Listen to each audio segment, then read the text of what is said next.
მოდით აი ინგა ესე დავიწყოთ მაშინ რაზე დგას ეს ეგრეთ წოდებული თვითმარქვია ხელისუფლება არალეგიტიმური ასე ვთქვათ ორ ფაქტორზე დგას ამას მარტო მე არ ვამბობ ძალიან ბევრი ლაპარაკობს ეს არის უიმედობა სასოწარკვეთა რომელიც ამ წლებმა გააჩინა ხალხში და შიში იმდენად არა რამდენადაც იმის შიში რომ წინ ვერაფერს ვერ ვხედავ აი ვერ ვხედავ რა იქნება ხვალ რა იქნება ზეგ და ნელ-ნელა ეს ერთიც და მეორეც იმსხრევა მე რო არ დაგიმალო ინგა ბოლო პერიოდში არათუ ტელევიზიებშიც ვცდილობდი ნაკლებად გამოვჩენილიყავი თუნდაც ჩემი ანალიზი მომბეზდა ну სადამდე შეიძლება ხა ერთი და იგივე ილაპარაკო რომელიც ისედაც ყველამ კარგად იცის სტატუსებიც კი შევწყვიტე ისეთი აი ну კი ვდებდი ამ სარკასტულ სტატუსებს მაგრამ რატომ იმიტომ რომ მე თვითონაც ეხა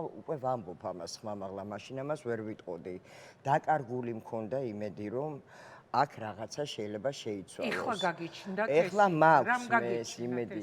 გამიჩინა იმედი იმ პროცესებმა, რა პროცესებიც მე დავინახე და გავიგონე, რისი გაგონებაც მინდოდა. რას გულისხმობთ? ირინა, იმიტომ რომ ბოდიში მე რო არ შეგაწყვეტინო, აქვე მაშინ დავაკონკრეტებ, რატომ გისვამთ ამ კითხვას, ეხლა რამ გაგიჩინა თქო ეს იმედი, ჩვენ ათასობით ადამიანი ქუჩაში გვინახავს და დაუსრულებელი დღეები და ღამეები, დარბევების, ბავშვების დასისხლიანების მერე დაჭერის, არ ვიცი, ყველაფერი უკადრებელი იკადრა ამ ეგრეთ წოდებულმა ხელისუფლებამ, მაგრამ ჯერჯერობით მაინც ისინი არიან. აი რამ გაგიჩინათ? ჩვენ ვხედავდით აქამდე ინგა, რას ჩვენ ვიყავით რეაქტორების როლში, ანუ ისინი რაღაცას ჩაიდენდნენ და შემდეგ ჩვენ ამაზე გვქონდა რეაქცია. ამას ვაჩვენებდით მსოფლიოს, მერე მივდიოდით სახში, მერე კიდე რაღაცას ჩაიდენდნენ, კიდე გვქონდა რეაქცია, ანუ მათი გეგმით მოქმედებდით, ეს ერთი. მეორე, რამაც გამოიწვია ჩემი ნიჰილიზმი, რაც აღარ მაქვს, იყო ის, რომ შეუძლებელი ხა ამ კაცისთვის, ივანიშვილისთვის, გარდა იმისა, რომ ის არის რუსეთის მარიონეტი, თუ პუტინის მარიონეტი, ამის გარდა ეს არ არის ჭკვიანი. არ არის ინტელექტზე ხო საერთოდ არ არის ლაპარაკი, ხო? ეს არის ტიპიური შულერი, რომელმაც გადააქცია ეს ქვეყანა კაზინოდ. ჩვენ ვართ მისთვის რაღაცა სხვადასხვა ღირებულების ფიშკებად გაგვანაწილა, ასე გამოდის. და ჩვენ კიდე ჭადრაკის დაფით შევდივართ ამ კაზინოში მისთვის მოსაგებად. არ შეიძლება ასე მისთვის წამგებიანი მოედანი არის ქუჩა, რისაც მას ეშინია, არის ქუჩა, ის უნდა გადმოათრიო აქეთ. როგორ ირინა, შეგიძლიათ თქვენ როგორ არა, კი ბატონო, აქ არ არის ლაპარაკი დაუსრულებელ აქციებზე. ინგა, აი ხო ხედავთ, აი გუშინ რა მოხდა? დღეს ხალხმა მოიმატა, ხო? ეს ხალხი მოიმატებს თუ იქნება იმედი, თუ იქნება ნათქვამი და ეს ნათქვამი უკვე არის, რომ ჩვენ დავიწყებთ და დავამთავრებთ. ეს შესაძლებელია, ინგა დღეს ხომ ხედავთ, რომ ვერ გამოვიდნენ იმ ოფისებიდან, ხო? როგორ დავამთავრებთ? იცით, ეს კითხვა და ჯერჯერობით კონკრეტულად. აი ჩვენ ხო ხედავთ, კატასტროფა მართლა ჩამოშლილია ყველაფერი, იმიტომ რომ როცა შენ თავს უწოდებ ქალაქის მერს, როცა შენ თავს უწოდებ ხელისუფლებას და შენ საარჩევნო ჭალებში შტაბს ტიტუშკები იცავენ და არა პოლიცია, იქ სახელმწიფო უკვე აღარ არსებობს.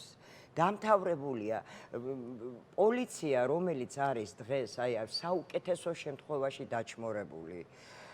ეხა თბილისიც პატარაა, საქართველოც პატარაა, ეს გეკა ვინც არის ეხა თბილისის ასე ვთქვათ შეფი. შინაგან საქმეთა სამინისტროს პირველი პირი, ხო, მინისტრი.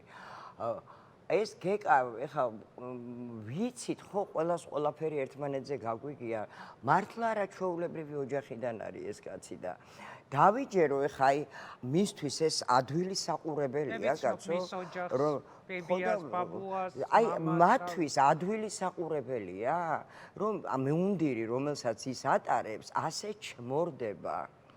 ესე სწორ მიწასთან ბატონო ალბათ მაგდავალებითაც დანიშნეს და იმიტომაც ერგო მინისტრის აქ იყო ინგა აქ ხო არჩევანზე აღარ არის ლაპარაკი მოდი სხვანაირად ვილაპარაკოთ მე არ ვპასუხობ იმ შეკითხვას ანუ გარანტიას რისი ვიძლევი და რა შენ რო გადიხარ ქუჩაში გაქვს იმის გარანტია რომ თავში რამე არ დაგეცემა მე რომ წყალს ვსვამ მაქვს იმის გარანტია რომ შეიძლება გადამცდეს ამიტომ რა ვქნა არ დავლიო ივანიშვილი აი მურთაზ ზოდელავა იყო ამას წინათ რომელიღაც არხზე თქვენს არხზე არაჩვეულებრივი რაღაცა თქვა ივანიშვილი გეუბნება ან შენ ან მეო და მე როგორც 6 შვილის დედა უფრო უარესად ვიტყვი ივანიშვილი მეუბნება რომ ან შენ ან მე ან შენი შვილი და როგორ გონია რას ავირჩევ ინგა რა თქმა უნდა ავირჩევ ჩემს შვილს არ დავინახეთ ქოცი რა შვება ამ დროს ქოცმა თავისი ხელით საკუთარი შვილი საჯიჯგნად გადაუგდო